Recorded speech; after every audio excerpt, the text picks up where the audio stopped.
Assalamualaikum warahmatullahi wabarakatuh. Berjumpa lagi dengan saya Emmanuel Fikri di channel Belajar Prestasi. Di pertemuan kali ini kita akan membahas materi teks prosedur kelas 11 SMA. Bagi yang baru bergabung, mohon dukungan like, komen, share, dan subscribe di channel ini agar kalian tidak ketinggalan materi-materi berikutnya.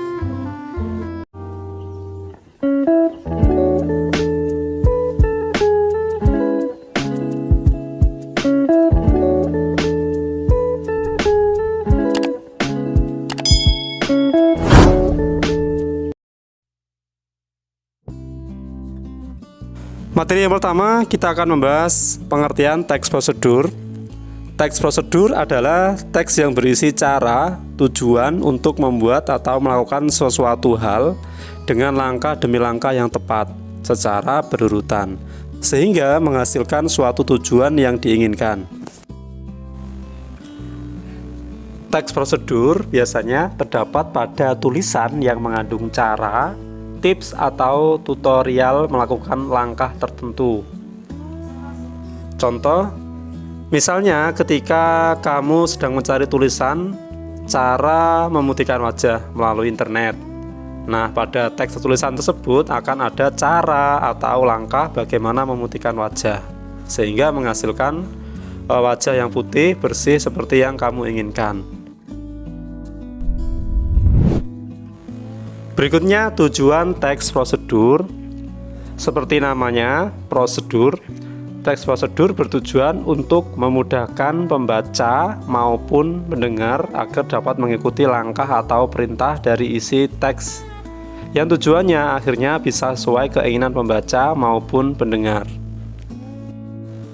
Misalnya, kalian ingin mencari cara membuat blog di Blogspot atau di internet. Pasti kalian akan menjumpai teks yang di situ terdapat langkah-langkah cara membuat blog.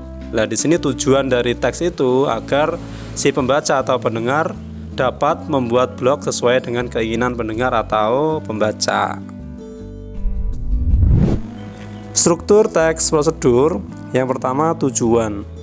Tujuan pada teks prosedur adalah pengantar umum sebagai penanda apa yang akan dibuat atau dilakukan dan motivasi dalam melakukannya.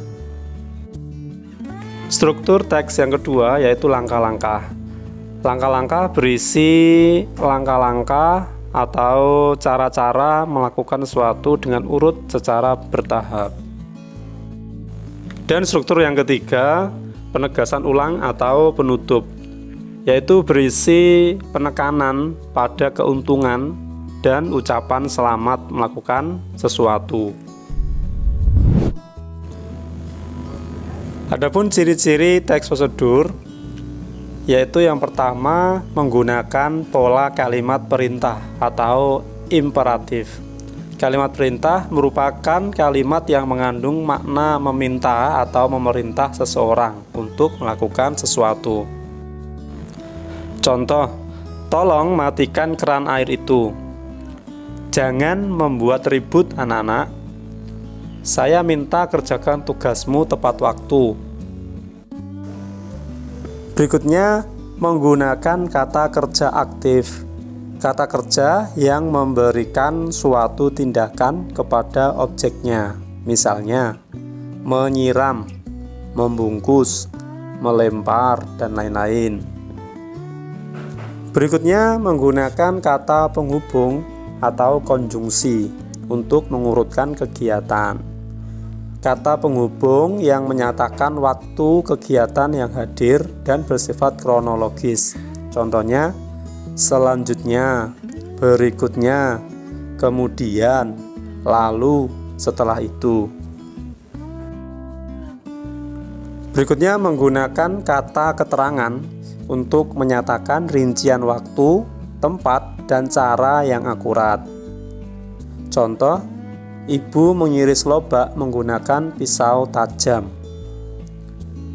Intan menyiram bunga dengan tangki air miliknya. Aku harus pergi ke rumah paman sekarang. Selanjutnya kita mempelajari macam-macam teks prosedur. Teks prosedur memiliki 3 macam jenis, diantaranya teks prosedur sederhana, kompleks, dan protokol. Yang pertama, teks prosedur sederhana, yaitu teks yang berisi langkah-langkah sederhana yang biasanya hanya 2-4 langkah saja dalam melakukannya. Contohnya, cara login Facebook. Yang kedua, teks prosedur kompleks. Teks prosedur kompleks yaitu teks yang berisi banyak langkah dalam melakukannya. Contohnya, cara membuat sambal balado, cara mengajukan pembuatan kartu SIM, cara memperpanjang STNK, dan prosedur pembuatan KTP. Dan yang ketiga, teks prosedur protokol. Teks prosedur protokol adalah teks yang pada setiap langkahnya bisa diubah, tidak harus runtut. Walaupun berubah, tetapi hasil akhirnya tetap sama. Misalnya, ketika kita memasak mie instan, kita bisa merebus mie dengan bumbunya langsung. Atau kita merebus mie dulu, baru setelah matang kita beri bumbu. Berikutnya, kaidah kebahasaan teks prosedur. Teks prosedur memiliki kaidah kebahasaan diantaranya konjungsi temporal, kata imperatif, verba material dan tingkah laku, partisipan manusia, bilangan penanda, kalimat interrogatif, dan kalimat deklaratif. Kaidah kebahasaan yang pertama, kalimat imperatif. Kalimat yang mengandung perintah. Fungsinya ialah untuk meminta atau melarang seorang untuk melakukan sesuatu. Berikutnya, kalimat deklaratif.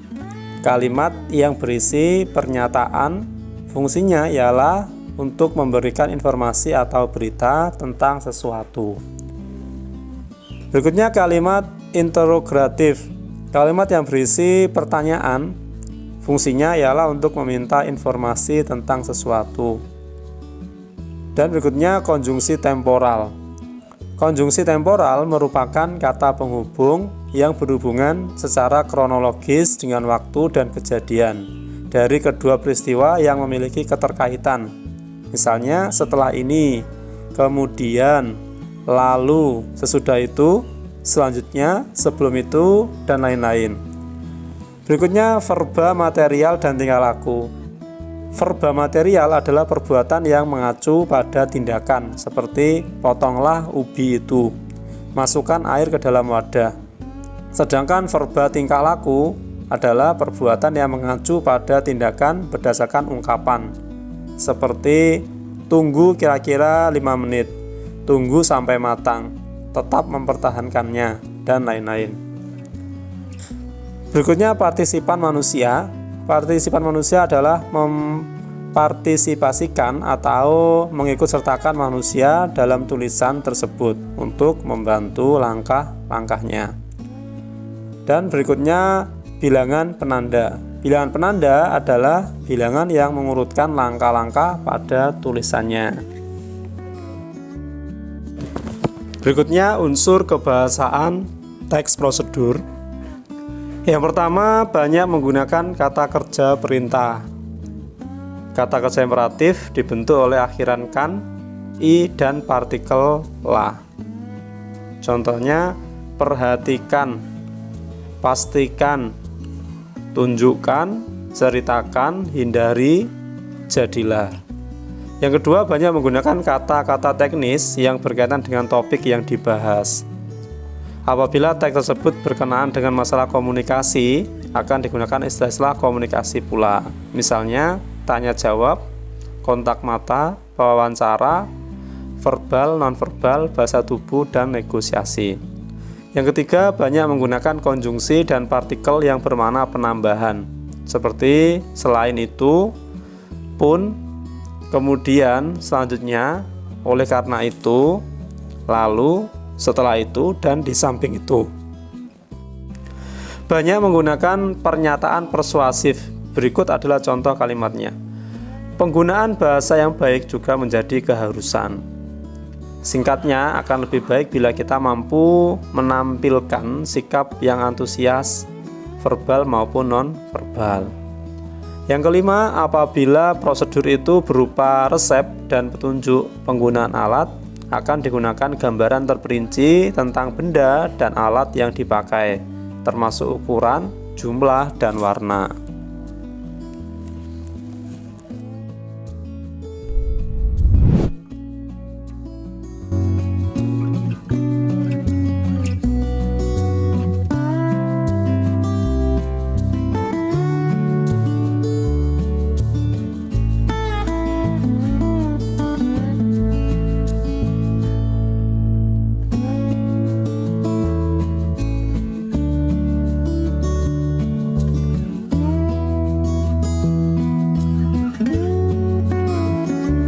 Nah, itu tadi materi teks prosedur yang dapat saya sampaikan.